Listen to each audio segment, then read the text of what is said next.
So can we just start here? Can we just commend them real quick for the courage and the conviction to come out from the shadows to share this message that's so challenging, so countercultural?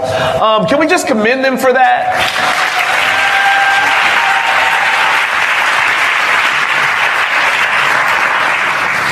Because not too many people are talking about waiting these days, right?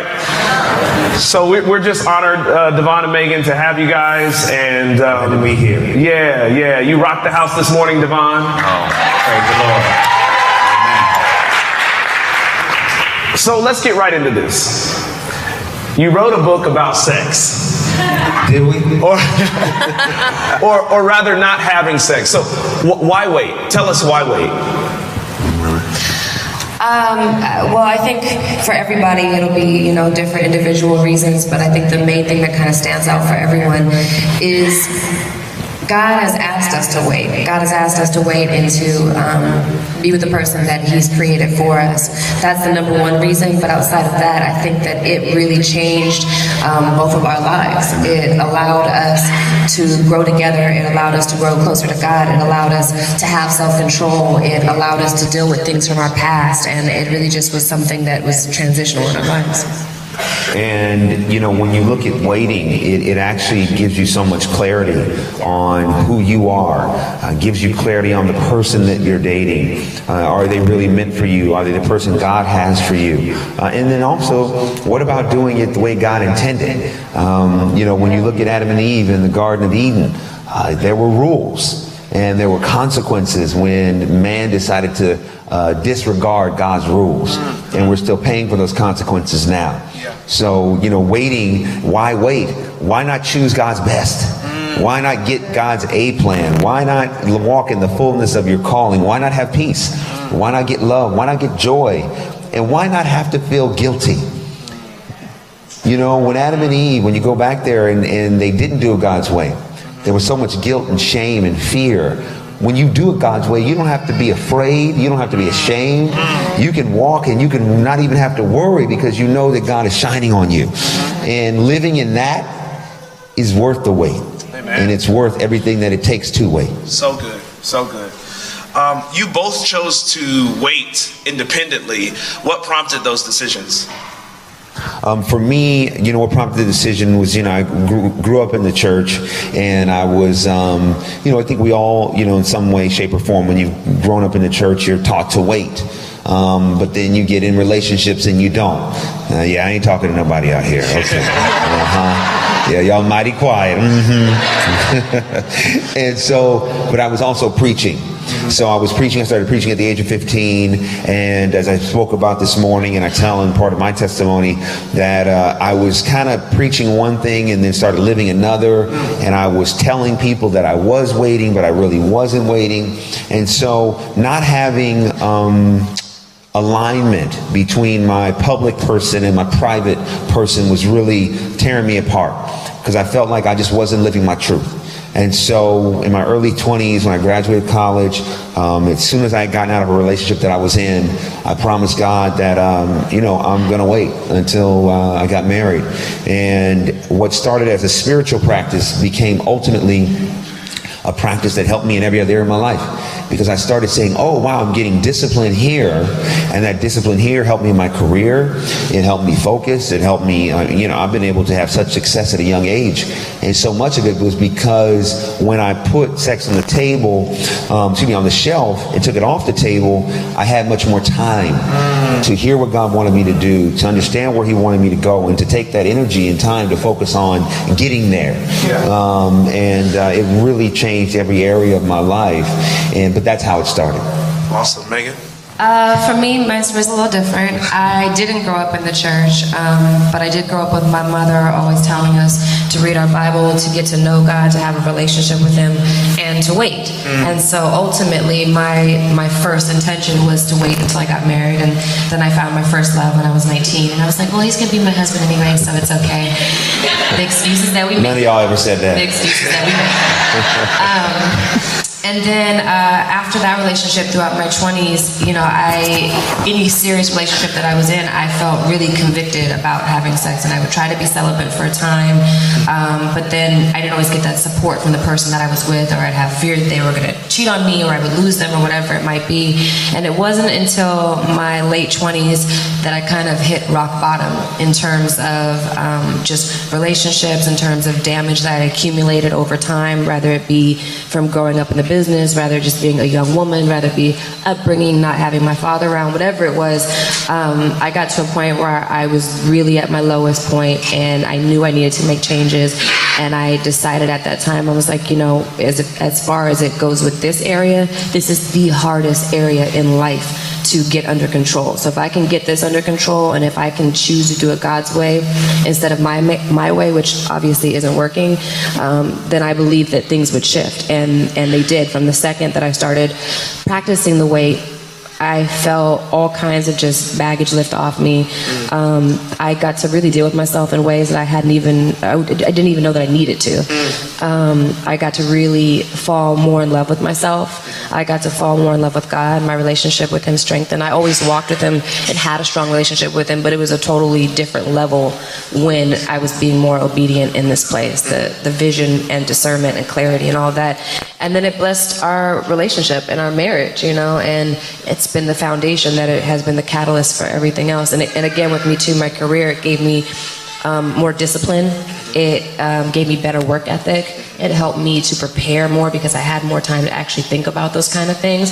And as a result, by the time I turned 30, my whole entire career went from being, by the grace of God, a working actress, but someone who played a lot of the same characters, to someone who was finally being taken seriously and starring her own show and all of that.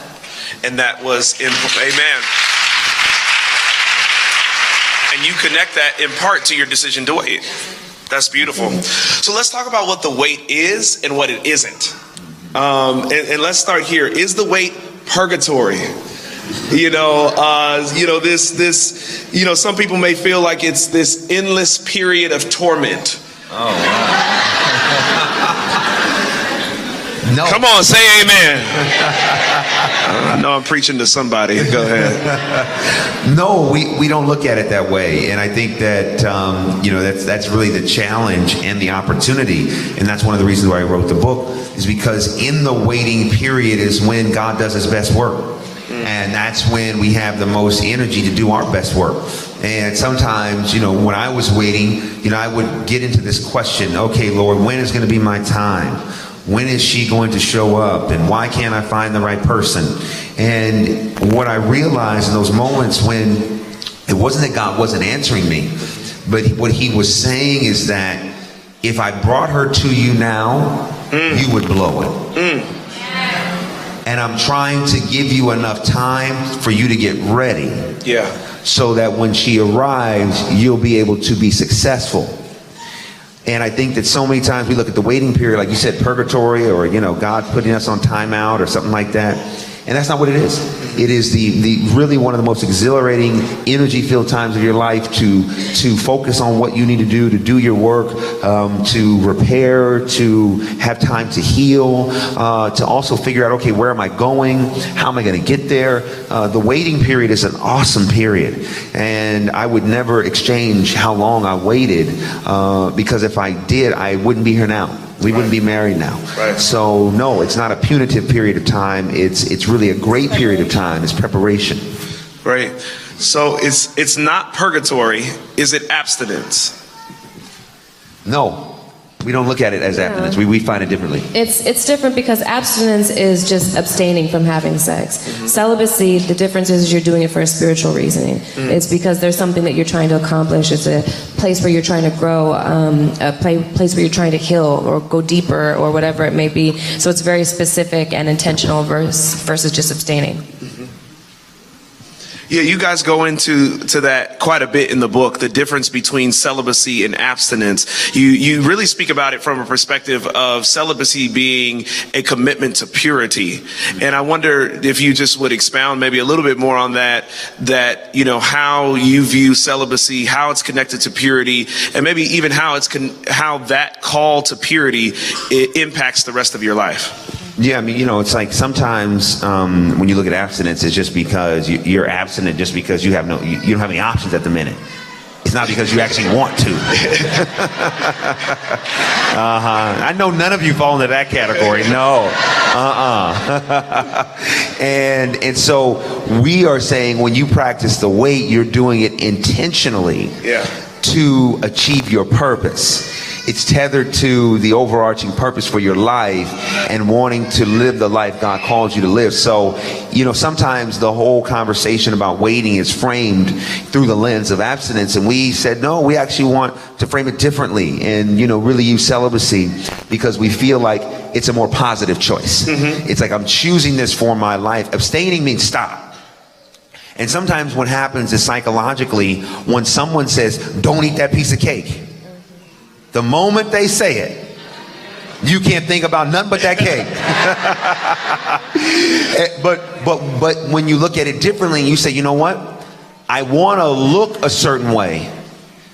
I want to fit into my suit. I want to, you know, fit into the dress. So I am not eating the cake because there's a higher purpose that I'm working towards. It makes it easier to do it. And so that's why we were looking at it. And when you look at, you know, this idea of purity, you know, it's really about, okay, Lord, what is your intention? And how can we commit ourselves to that intention and walk that intention out in our love life, in our relationships, in our dating? And how can the acts that we engage in through dating be pleasing to you? And to make sure, you know, okay, Lord, is this something that you would shine upon? Is this something you would frown upon? And I think it's so important that we wrote the book in a way that you're involved. This is not, hey, do this, do that. No, I think that so many times with spirituality and church, we want someone to tell us, do this and don't do that. No, we have to be engaged in the process. You got to think through things. You got to pray. You got to seek God. Because if we don't engage ourselves in what God calls us to do, then sometimes we do it religiously, but not personally. And we wanted to make sure this was personal for every person that read it. Absolutely. So let's talk. You talked about this morning. You talked about triggers. Because that's one of the challenging things. You know, when you're waiting, you experience things that may cause you to want to check out or give up on your commitment. So I want to give you a scenario and ask you what you would give as their counsel. So you've been waiting to get married, maybe a man or a woman. And this is a woman in this case. And your best friend posts online a picture with a ring and talking about he put a ring on it. Now, you know, what would be your counsel to that person? What should they do? What shouldn't they do? Because in that moment, it's a very real feeling to feel like, what am I waiting for? Why am I being rejected? Why am I not being able to access the marriage and the love that I see so many others being able to take advantage of? What would you counsel that person to do when that trigger hits, that picture is posted? How should they manage it? What should they do? What shouldn't they do? You know, well, first and foremost, I think we all have to do our best with this whole social media thing, because here's what happens. We inadvertently are voyeuristic about other people's lives. Wow. And so social media allows us to look in the window anonymously. And where we have to be careful is we start to compare ourselves and compare the God we serve to how other people post and how we feel about it. So if you see someone post something immediately that makes you jealous, you begin to say, well, why didn't they do that to me? Well, God, why aren't you doing that in my life? Or we begin to hate. Oh, that ain't real. That ain't real. See, they only have a like option. It would be awesome if they had a hate option. Because so many of us be hating, that ain't real, I don't like that. Yeah. And so social media becomes very dangerous at times because we begin to value ourselves against what is posted. So first and foremost, look at everything through a lens of context. Just because she posted a picture, you know, go ahead and celebrate that. Now, anybody who's ever been married, just because you get a ring, that is not the end of the story. And unless you got that ring and God co-signed it, If God didn't co-sign that ring, you in trouble. So you could be coveting trouble. Yeah. So we would probably say to that person, don't value what God is doing in your life by anybody else's life, because what he's doing in your life is unique to you. Anytime you want to get jealous or hate, you go ahead and you celebrate that other person, and don't feel badly by what you think he's doing in their life, because he's doing the same in yours. And you continue to wait, stay firm to your commitment, and he's going to bring you the love of your life and the life you love. He is. He is. And you have to believe that and know that, and don't let the enemy allow you to start speaking negatively. Yeah. Because we see stuff and we start getting negative and we start getting mad and we start getting angry. Don't even let the enemy. And here's the truth. If you, speaking of triggers, if you can't control that, how about you put down the phone for a minute? You know what? You can turn off Instagram on your phone and still use your phone. You can turn off Twitter on your phone and still use your phone. You can turn off Facebook. You can turn them all off. Because if you're in a place where you're fragile in your walk, you have to protect yourself. And sometimes maybe you're not strong enough to be looking at everybody else's pages. Maybe you got to stay on your page and pray on your page. Come on, somebody. Come on, somebody. Amen. So that's good, Devon. But is it possible to practice the wait appropriately and still be frustrated in your singleness?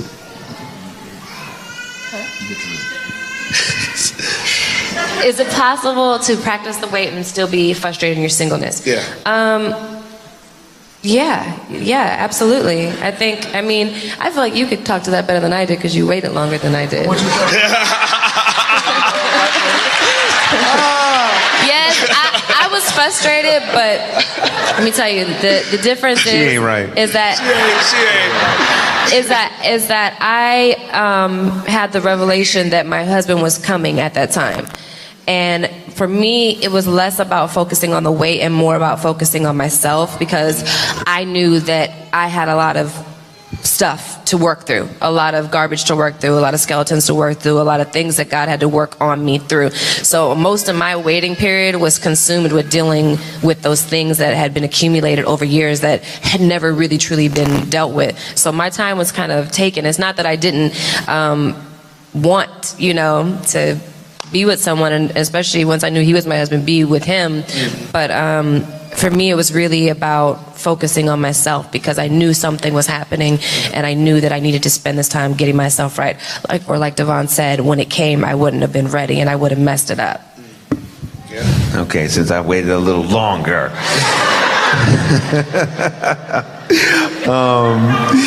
Yeah, oh man, the frustration is real. All right. By show of hands, who's frustrated out there? Let's be honest. All right, see? Amen. I'm glad we have an honest, transparent house tonight. God is showing up because we open tonight. Amen. Some of y'all need to just go ahead and wave your feet. You so frustrated. That's why you drove hours to be here. You were so frustrated.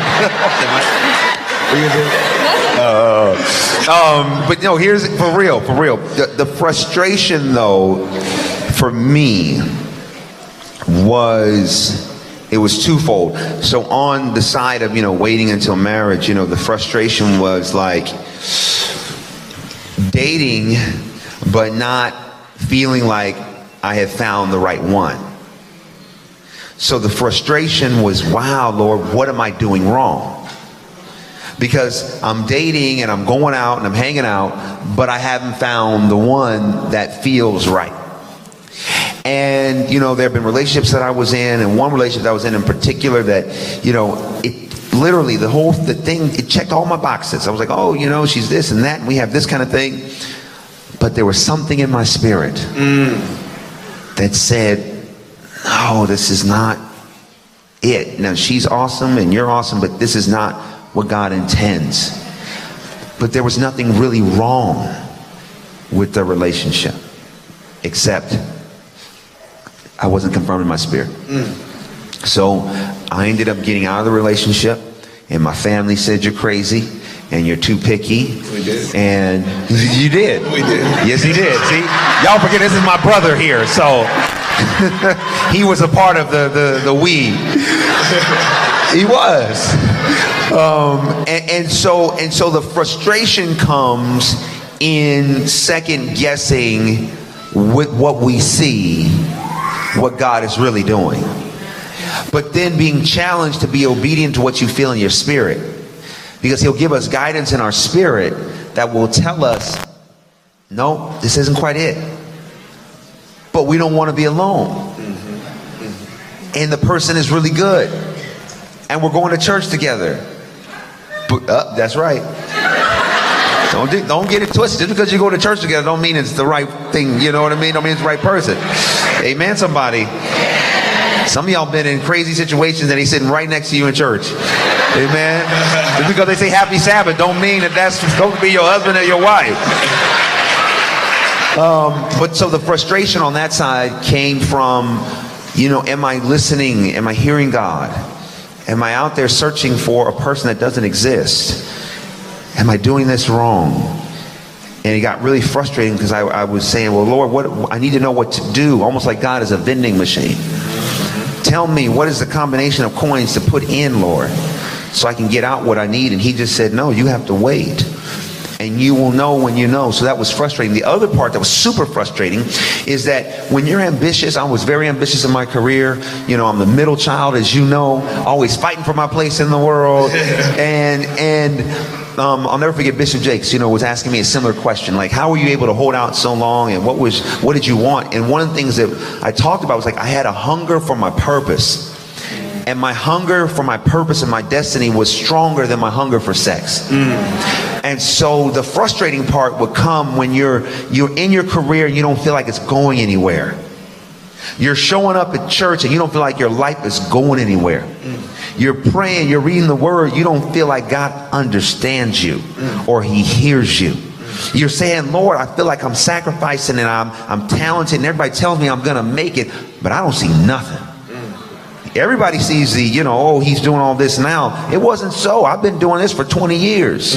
There were times when, it was just me in a one-bedroom apartment, going to work by myself, coming home by myself, and saying, Lord, where are you? And so in the frustrating moments, I had to find things to help me feel like God was in it. And whether it was working out, whether it was going to hang out, whether it was helping somebody out, like I had to find other activities to put my energy into. Amen. So tell us some tips for making the commitment and keeping the commitment of the wait. Boundaries. Boundaries. For us, one of the things for us is that we knew that sometimes, like you said earlier, there was no Netflix and chill. Sometimes it was just not going to be okay. Other times it was like if we felt like, it was getting too close or too heavy or whatever, then we would just go and see a movie or we would go to dinner or something different like that. But I mean, you're talking about like literal tips. Yeah. I think you just have to know what your triggers are. You know that if he touches your thigh that way, or if he kisses your ear like this, or if you guys are, close to each other a certain kind of way, you know what your triggers are. So it's about having boundaries so that you don't allow yourself to get to that point. And it's also about knowing that God always gives you an escape route, and you got to take the escape route the first time he sends it, because there may not be another one. So I mean, those were the things that really worked for us. Somebody needs to testify on that. Yeah, that escape route. There may not be another one. Yeah. Yeah, and then also something we talk about in the book as it relates to your triggers is sometimes you can go through difficult emotional times. Maybe the death of a loved one or the loss of a job. And so you're feeling emotionally vulnerable. And that can be a trigger to make a decision to live less than your commitment. So it's also important to be mindful of those things as well. And to always keep in mind that, I want God's best. Is this situation worth it? Is this person worth it? One of the things that really kept me committed, and even times when it got difficult, was I really would put myself at the end of my life. And I would play a conversation that was like this, where God would say, if I had decided to abandon my weight and just say, Lord, I'm going to do what I want to do, and you just going to have to bless it. If I decided that, I played this conversation in my head, which was God at the end of my life saying, Devon, I had great plans for you. Here's what I wanted to do in your life. But because of your level of obedience, here's all I could do in your life. And I asked myself, if the activities I engaged in that prevented me from getting here in God, could I live with it? Would it have been worth it? Would those activities have been so pleasurable that would have been worth living beneath my full purpose? And that conversation is what helped me stay in it and helped me navigate those triggers, because I'm hungry for his best. Amen. Amen. On page 58 of the book, you guys give some really crucial questions, because you really talk about the fact that the wait is more than sex. Right? And so you write here, it's the wait is a time to ask some of the most challenging questions you'll ever confront. And I just want to read a few of them. What part did I play in the failure of my last relationship or opportunity? These are questions you're suggesting we should ask. Yep. What negative patterns do I see myself repeating over and over again? Am I pursuing opportunities that please my flesh over my spirit? What emotions have sabotaged my relationships? Rage, depression, revenge. One more. What traumas have I not worked through yet? Betrayal, etc. So what are some practical and productive ways that people can discover answers to these kinds of questions while they're waiting? I think one of the things is that we got to take time to do an inventory. And I think sometimes what happens is we get in relationships, they don't work out. We feel really badly over what happened, whether it was our decision or maybe it was their decision. We're upset, we have a broken heart, and we try to heal that by searching for the next relationship, or going quickly out on a date, or, not even acknowledging, well, what role did we play? We try to, self-medicate with something else. So we wrote those questions because it's really important, especially if you're single right now. Ask yourself, as hard as it may be, because it's very easy in a relationship when it doesn't work out to play the victim. And to say, oh, it was all their fault and I was just perfect. I did everything perfect. I know y'all laughing because I'm telling the truth. Oh, she did this to me, and and even in my own life, and I know Megan in her life, it's like when I looked at relationships, I began to see a pattern. Things didn't work out, and I began to say, wait, the only consistent thing in all these different relationships is me. So maybe it's not them. Maybe I'm the problem. Yeah. And taking that ownership and thinking about it, and the way to do it is to, one, take some time away. It's so important to take time away between you and God. Not everything God wants to do, he can do in the building. Sometimes you got to say, you know what? I'm going to put my phone down. I'm going to go take an afternoon in the park. And God, I want you to speak to me. And you'd be shocked at how much stuff he'll reveal. The other thing is making sure you have people in your life that you can trust, that you can talk with. And say, hey, tell me the truth. Am I doing some stuff that's wrong? Am I messing up? And if you have real people in your life, they'll tell you. They'll be like, I'm so glad you asked. I've been waiting to tell you this for a long time. I just didn't know if you could handle it. And so that, having accountable people in your life that can tell you really what's up and help you heal is so important. And doing that inventory and doing that work will really help you get clear and set up for the next relationship. And counseling? Oh yeah. Counseling was a huge tool for us. We did 4 months of pre-engagement counseling, which I need them to hear that. I need them to hear that. Yeah, you repeat that, Megan. We did 4 months of pre-engagement counseling and 4 months of fasting. So before he put a ring on it, yes, you guys went through 4 months of pre-engagement counseling. Yes, awesome. Yeah, awesome. And the reason that was really important to both of us is because we look around and in society, as Ron was saying earlier, 50% of marriages fail. And so we wanted to give ourselves, we didn't want to assume, well, we're the ones that are different than everybody else. Or we're the ones that are going to make it regardless of everybody else who goes in with that same attitude.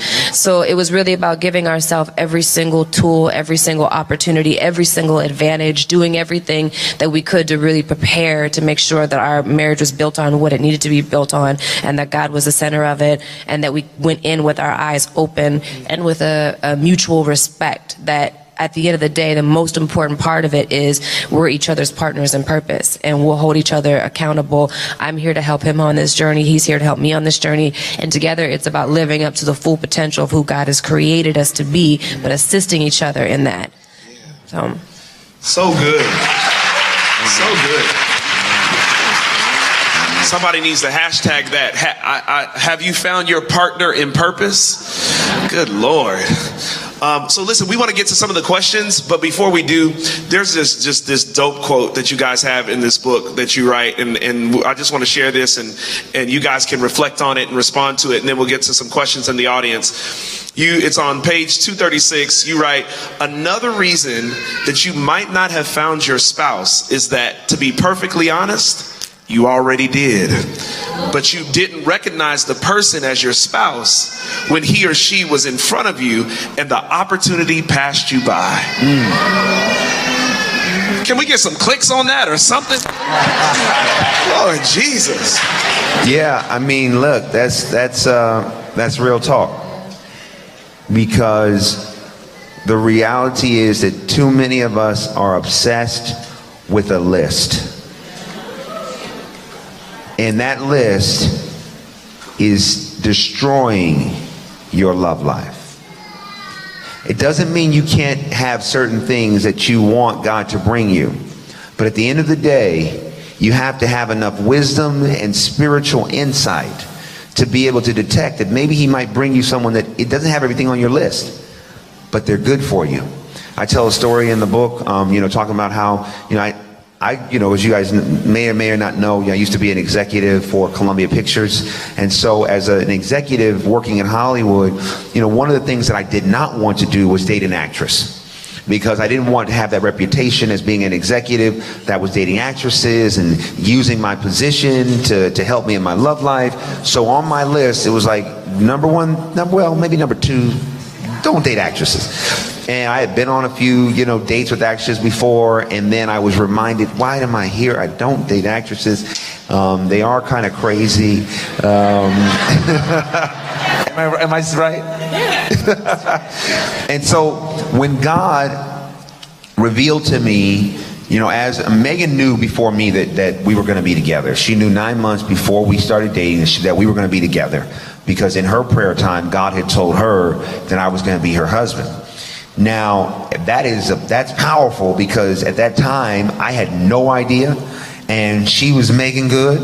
And Megan Good is, it's like, Megan Good. You know what I mean? It's like, wow. And so, when we did Jumping the Broom together, anybody heard of Jumping the Broom, seen Jumping the Broom? If you haven't seen it, I think it's probably on Netflix by now. So we were doing Jumping the Broom together at the premiere party. Her and I started having a conversation, and I was going on my Produced by Faith book tour. I said when I got off the book tour, we would go and we would hang out. I came off the tour, we went and hung out the first date, and I thought, okay, this is platonic. The second date, I started feeling like, ooh, wow, is this happening?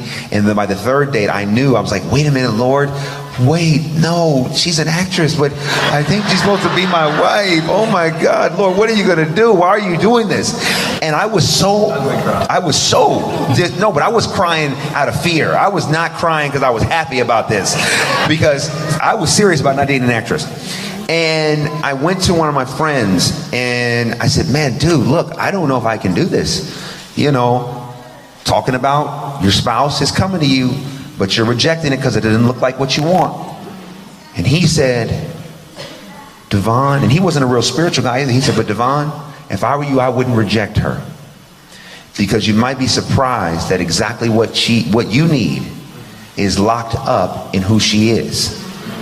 And just because the packaging may not look like what you want, maybe the gift inside is exactly what you need.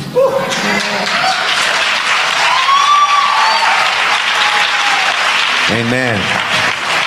And I'm so grateful that I didn't get hung up on the packaging, but I accepted the gift. As a man, best gift in my entire life. Not about the job, it's about this right here.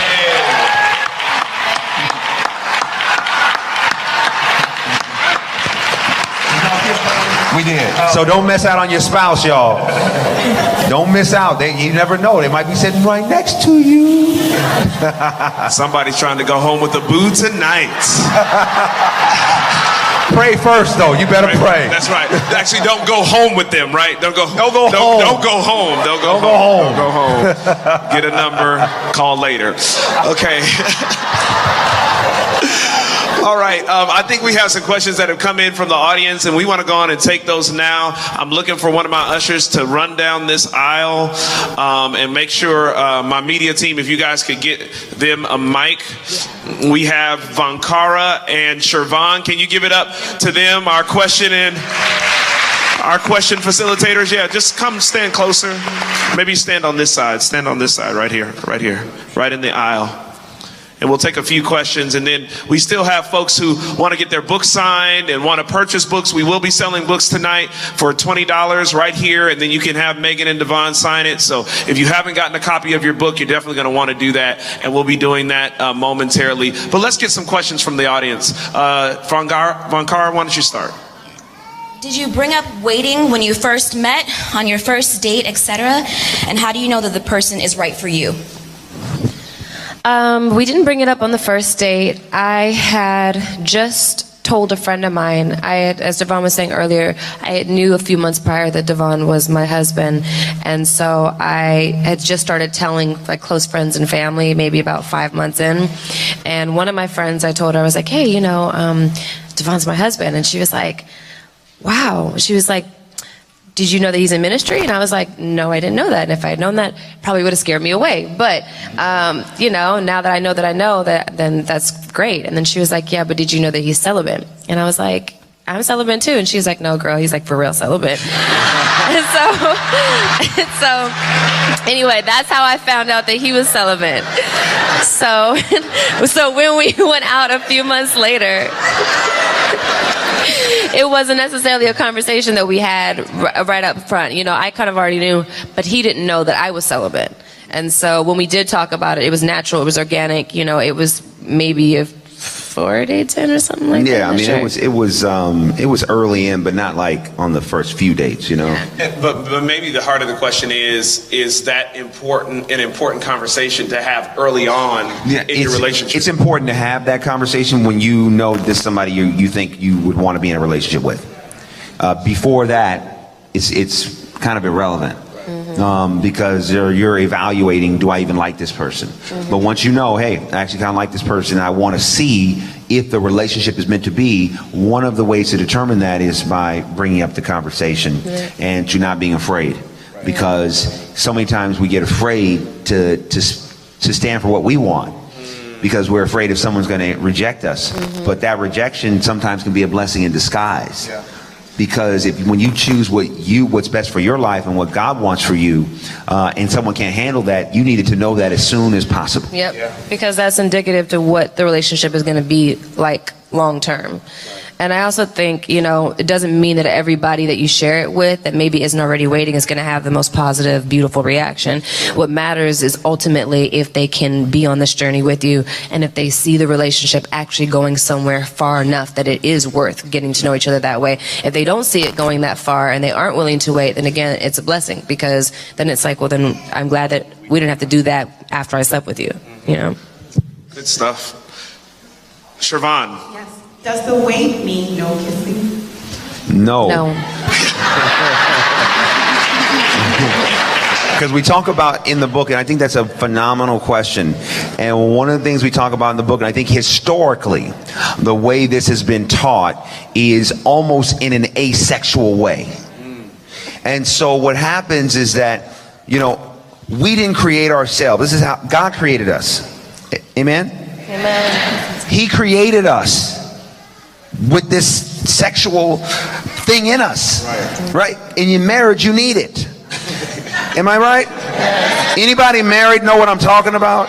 Okay, that's right. So, but here's the challenge, though. He like, hey, the brother over here say, hey. But here's the challenge, though. The reason why I articulate that is here's the challenge. The challenge is this.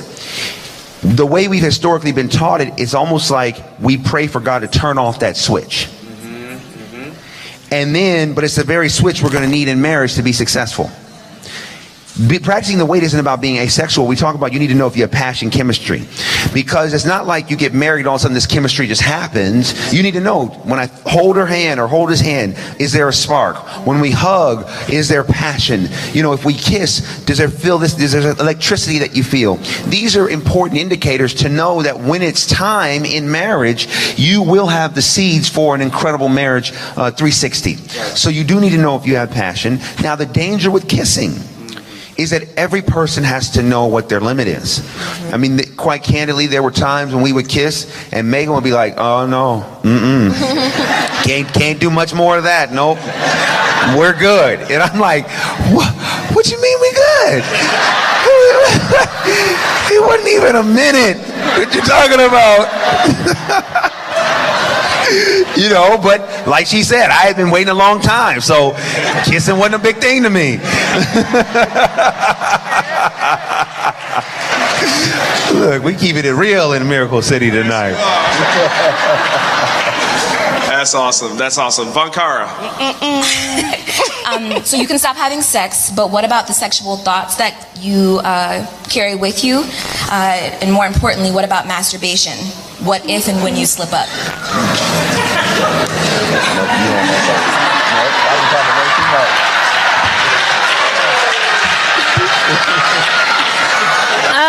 You are seeing marriage communication and negotiation right here, right now.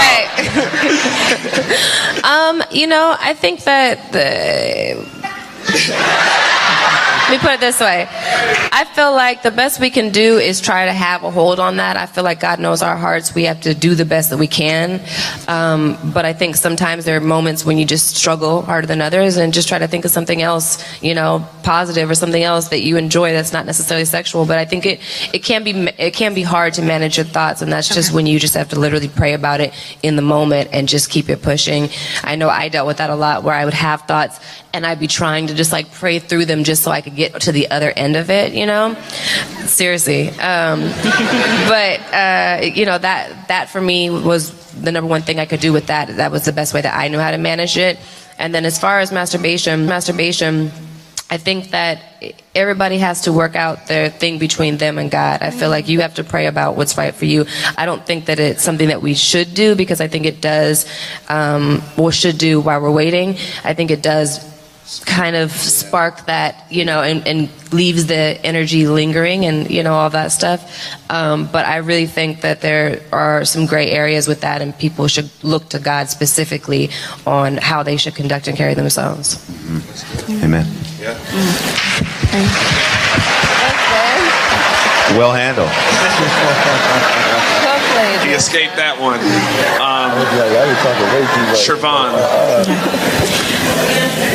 Siobhan, go ahead. This one comes from someone whose birthday is today. Happy birthday, whoever you are. She says, my BF and I, my boyfriend and I, have been courting and waiting for 4 years. It amazes me that till this day people believe that I am not holy enough for him.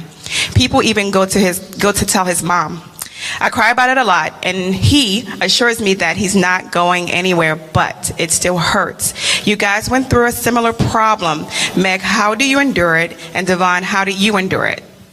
Okay, wait, say the beginning part, just so that I'm really clear. They've been dating for 4 years. They've been dating for 4 years. People are saying that she's not holy enough. Even going to his mom to tell him that she's not holy enough for him. But are we saying, it's probably not in the card, but is that the reason why they haven't gotten married yet? It's not clear. It's not clear. Okay, someone's saying no. Okay, we ain't going, okay, got it. Okay. She wasn't shy. She has his name in here too, but I didn't. If she wants to. Do you want to clarify? Okay, good. Okay. She should, yeah. Give her the mic. Thank you for your Can we just your applaud her for her courage to transparency. And it's her birthday. Come on, and it's her birthday. Happy birthday. Happy birthday. Thank you for spending your birthday with us. Hey, listen, this is going to take a second, but you know how we do it here at Miracle City. We don't let that go by without it. Tabitha, where are you? Come on. I'm sorry, we got a birthday song here. We're family now. Come on. Miracle. We're not going to do all 7 verses, all right? Just mini gifts and then the regular and then mini gifts. And gotta go. Okay. Here we go. This is our birthday song for you. What's your name, sister? Ella. Hella. Ella. That's what I said. Ella. All right. Very good. All right, come on. Let's go. Happy birthday, oh happy birthday, happy birthday to you. Oh happy birthday, happy birthday, happy birthday to you. May the Lord God bless you on your birthday. May the Lord God bless you on your birthday. Happy birthday, happy birthday, happy birthday to you. Come on. May the Lord God bless you with many gifts. May the Lord God bless you with many gifts. Happy birthday, happy birthday, happy birthday to you.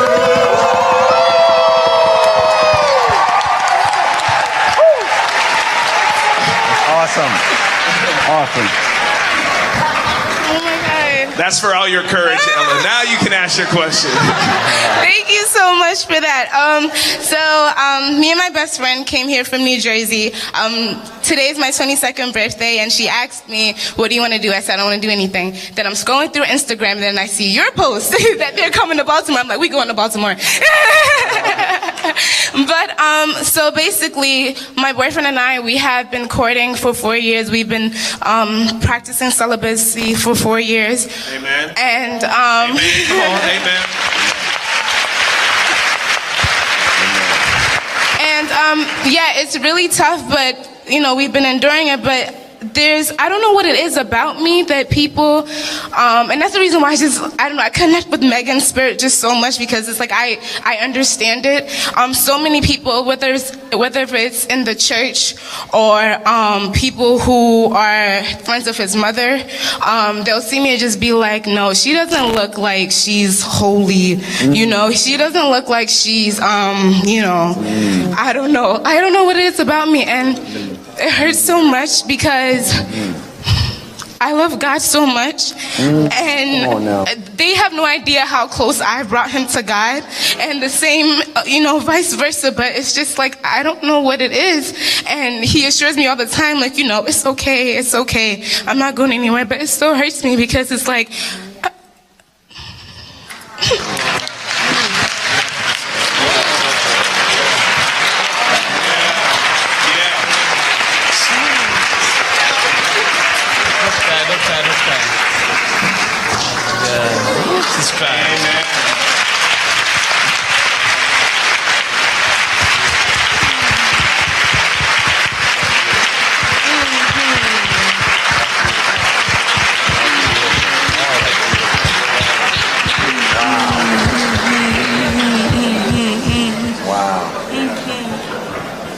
Wow. It's all right. Yeah. It's all right. It's all right. Amen. All right. Yeah.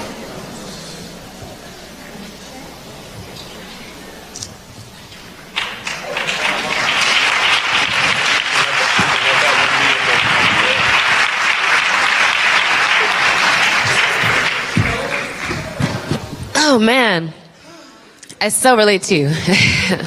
And you know, I would say one of the biggest things for me was having to learn that, you know, what God thinks about me is the first and only thing that really matters.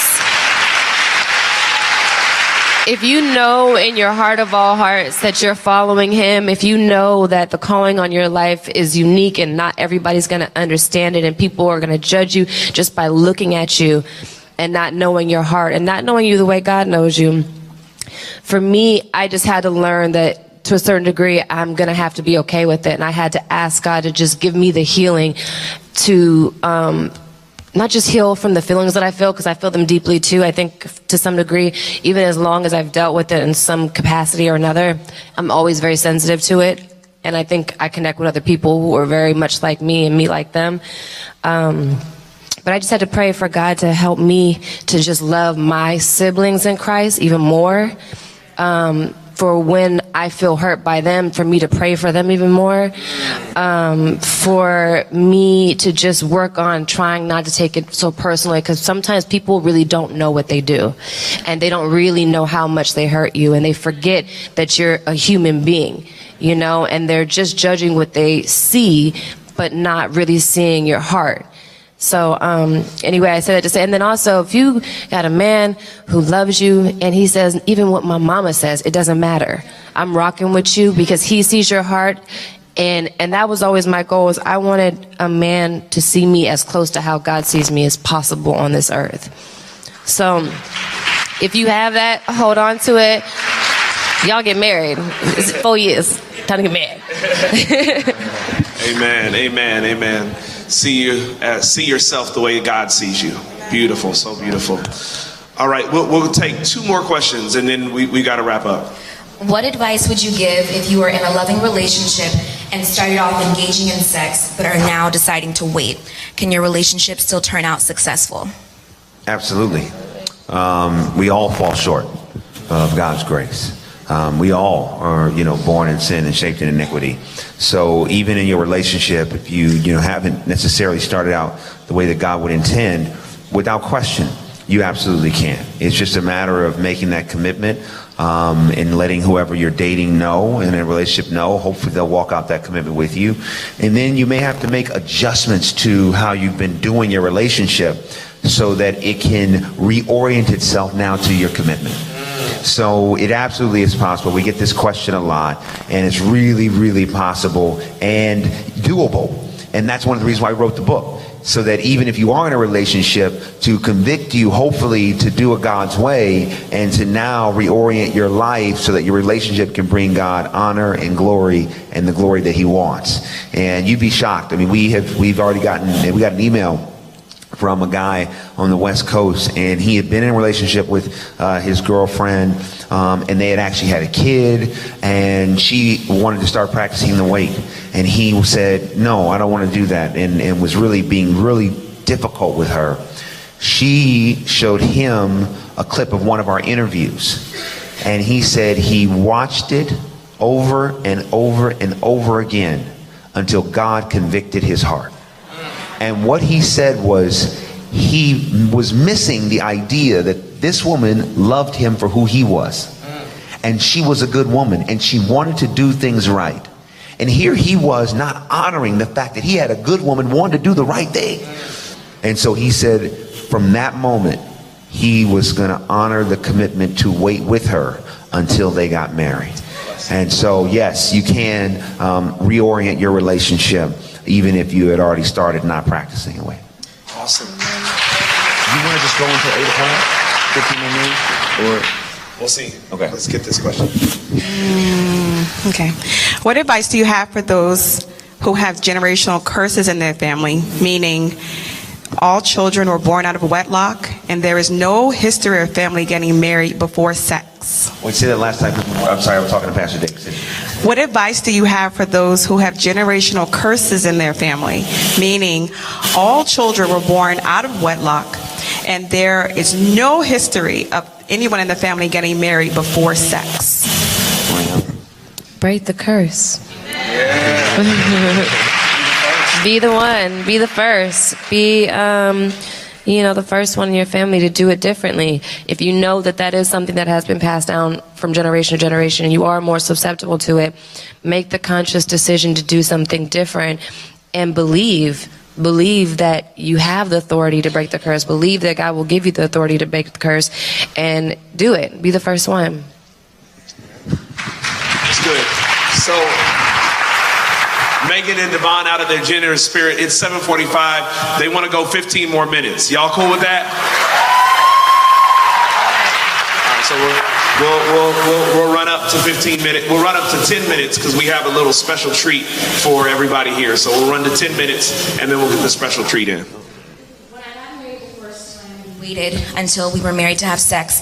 But after the honeymoon, he no longer wanted sex and turned out to be on the down low.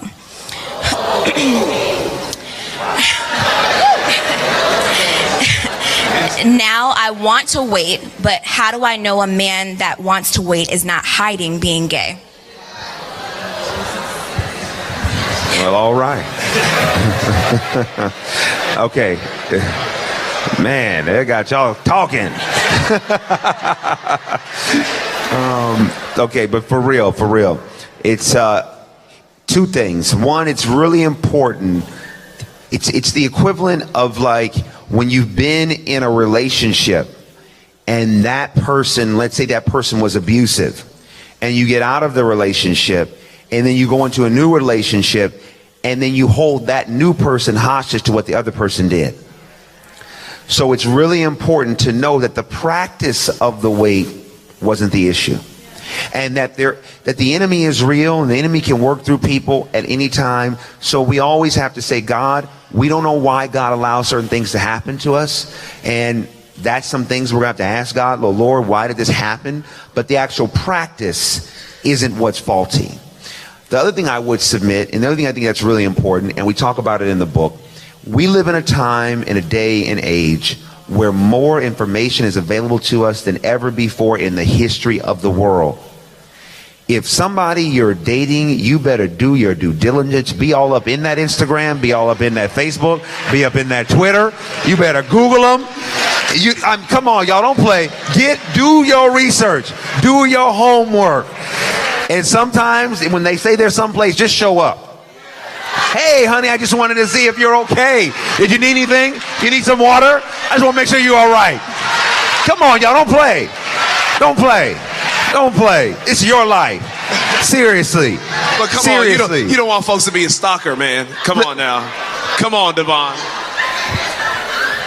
When Miracle City years ago went to buy this property, the lender asked how many questions. When you bought your house, when you and Cynthia bought your house, how long was the questionnaire? Yeah. Hundreds of questions. Yeah. To determine if you were suitable to keep up the mortgage on the house. If the lender can ask for everything but a sample of your blood for a house that's going to burn anyway, you better believe I'm going to ask for everything and check it out when it means my life. Amen and hallelujah. You can't. Oh, Lord, that's hilarious. Okay. People call me nosy. I'm just inquisitive. Inquiring minds want to know. Okay, next question. Father affect the way you handle your relationships? Can growing up without a father affect how you handle relationships? Yeah, absolutely. For me personally, and for men and women, I think it's different, but it's still the same. For me, growing up without my dad, it's not that he wasn't in my life at all, but I only saw him on like holidays, birthdays. He was LAPD. It was a police officer, so he worked a majority of the time. And my dad and my mom separated when I was 4, and then he went on to get remarried, and my mom got remarried sometime later. But in my mind, I always thought to myself, so it doesn't matter how beautiful you are, it doesn't matter how successful you are, it doesn't matter what you have going on, a man's going to always leave. That was always my perspective. So I approached, my early 20s in relationships as a boy. I tried to be more in control of who I slept with, how I slept with them, what it was going to be, thinking that if I had control over the situation and I'm the one who wanted to do it, you know what I'm saying? I felt like I had more control over myself. And what I realized was that I was a coward. And it took me a long time to learn it. I was so afraid to fully let go of my heart. I had to save X amount of percentage of it so that if the relationship didn't work, if the guy cheated on me, whatever it was, I could pick it up and move on really quick. And I did. But what I realized is in picking it up and moving on really quick, I was giving myself to more people who didn't deserve a piece of me. I was, again, like I said before, the damage, the baggage, all those things. I felt like I was letting God down all the time. I was really disappointed. I always felt convicted in my spirit.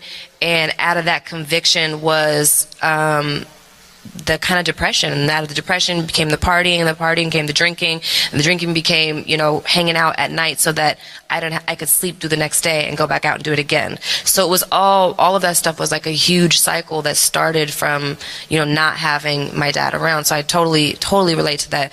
But I had to choose at a certain point, am I going to be a victim Is that always going to be my excuse? Is it going to be, well, I approach relationships this way because of my dad? And when I made the decision to do things different, this is the result. But I went back, and I just sat with my dad recently. He came to visit me while I was filming, and he told me things about him I never knew, which was that as a child, he suffered a lot of abuse. His mother suffered a lot of abuse. And then from that, and I don't want to get in depth because I don't want to tell his business, but from that, he went straight to Vietnam. He saw a lot of death and a lot of abuse and lost a lot of friends. From that, he came out and ended up becoming a police officer. Again, more death, more abuse, more violence, whatever it may be. So me thinking that my dad wasn't always the quickest to hug me was because I didn't realize that he is just a human being too. He's just like any other guy sitting in this room that's 26, 27, 30 years old, 17 years old, who was a father, is a father, who's just trying to figure it out. They're just a human being. And so anyway, I said that to say, even though we've been through a lot of things, we have to be responsible for ourselves, and at what point do we not allow a cycle to define us, and at what point do we step in and say, okay, I've got to grow regardless.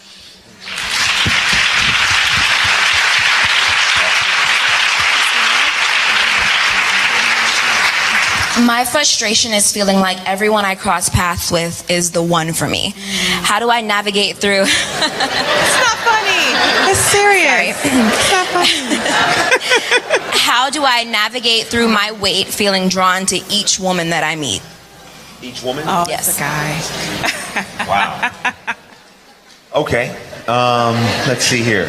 As a man, I think that sometimes you have to be very cautious, because the flesh side can be so strong that the thing that you're most attracted to initially is coming from your flesh.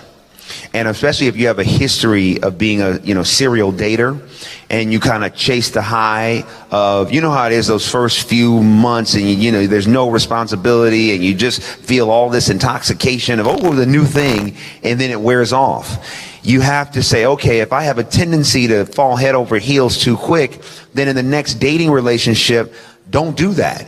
And if you find yourself doing that, give yourself time to find out if this is really real or not.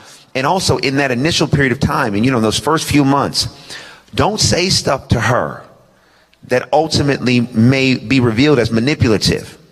And what I mean by that is that if you easily fall in like with somebody, and then all of a sudden, you wake up and say, I didn't really like you, and then you break up with them, and that's been your pattern, don't allow yourself to say stuff to a woman in that first 3 months of dating that would put you back in the same pattern.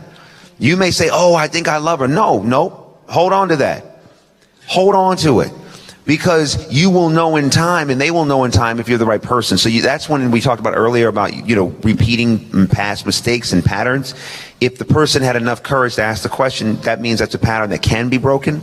But it's very, very important to, again, not manipulate the people that you're dating, so that you can get through, I would say, the first 90 days, and then see, okay, do I still like this person? Am I feeling these things? Is the person going where I want them, where I want to go? Are they supportive of my journey? Do we like the same things? Those are really important questions to determine compatibility long term. And usually once you get past those first 3 months, you begin to see, I kind of like this person, or no, I don't. So it's very, very important to hold back those important things you would want to say during that period of time to evaluate whether or not that person's real. Good stuff. Last question. How do you really get to know each other? And speak a little more on waiting with purpose.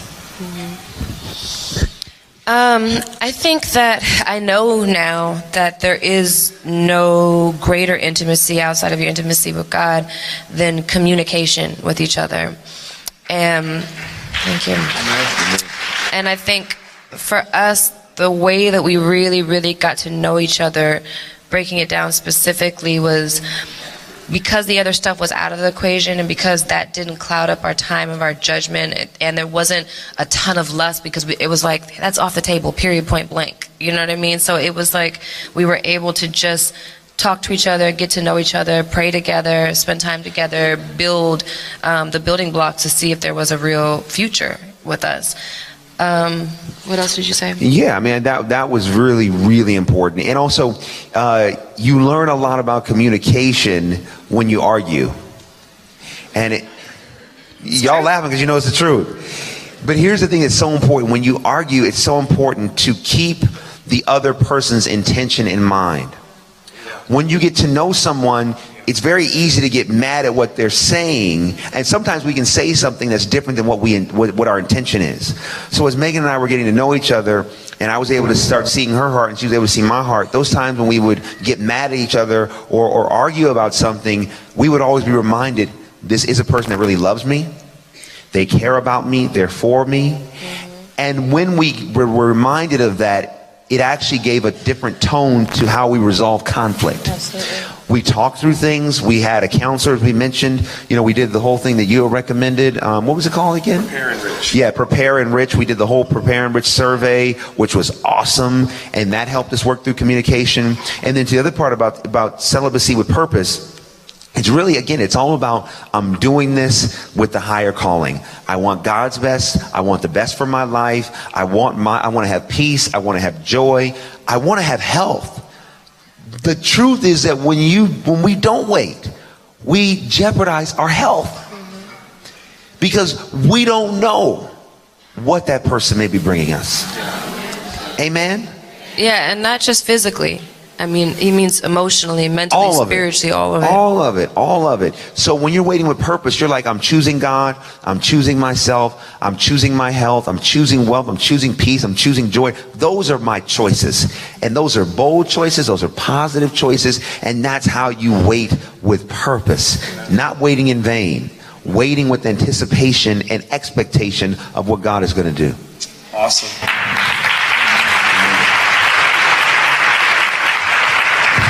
Final 30 seconds from each of you. Megan, talk to the ladies. Devon, talk to the men.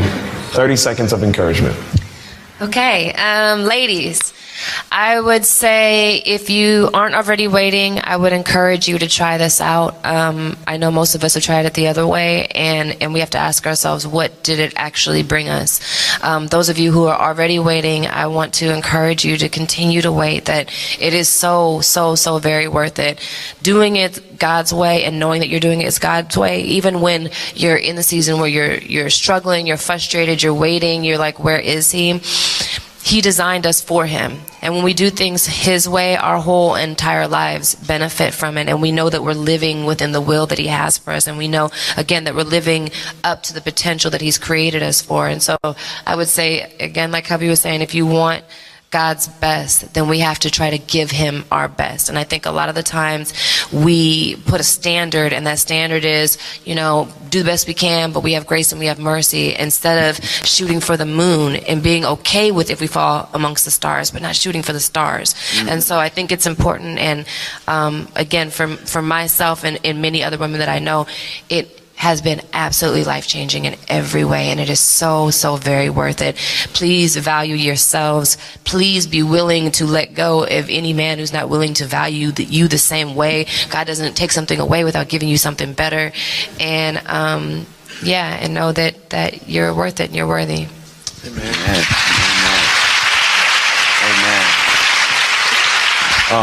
And to the fellas, I just pulled this quote out, which is how I want to start what I have to say to you. Michael Jai White is a Hollywood movie star and has been in countless films and television shows. And recently he said this quote. He said, I used to have a roster of 14 girls that I used to deal with. To my friends, I couldn't have been in a better situation. But what I have with my wife right now destroys all that. I'm in the best place I've ever been in my life, and the equity I have with this one woman, that is my world. I am so happy, and I have to be the one to tell men that this is absolutely worth it. I share that with you men, because this idea having more than one woman and being a player and dating, you know, so many at one time that you don't even have straight what you told one person one day and what the other person the next day. All of this is driving us crazy. It's driving us mad. We're giving away pieces of ourselves, and you wonder why you can't get further in your life and further in your career and further in your purpose and further in your destiny, because you're out here dating with no regard and you think that you can do it and it's just free. No, everything comes with a cost, and it's costing you your soul, and it's costing you your well-being, and it's costing you your health. And I am here to declare in your life that this is something you can get victory over. And when you submit your body as a living sacrifice, you will begin to see God honor you in ways you could not feel possible. But you have to say to yourself, it is possible. I can manage this beast called lust. This beast called lust is not going to manage me. I can commit. It takes a boy. Boys play. Men commit. Be a man. Make the commitment. Make the commitment. And be honest. Stop manipulating. Be honest. Let someone know. Right now, I'm focused on my career. I'm not interested in settling down. Let the person know. Stop manipulating a woman for your own well-being. That is not godly.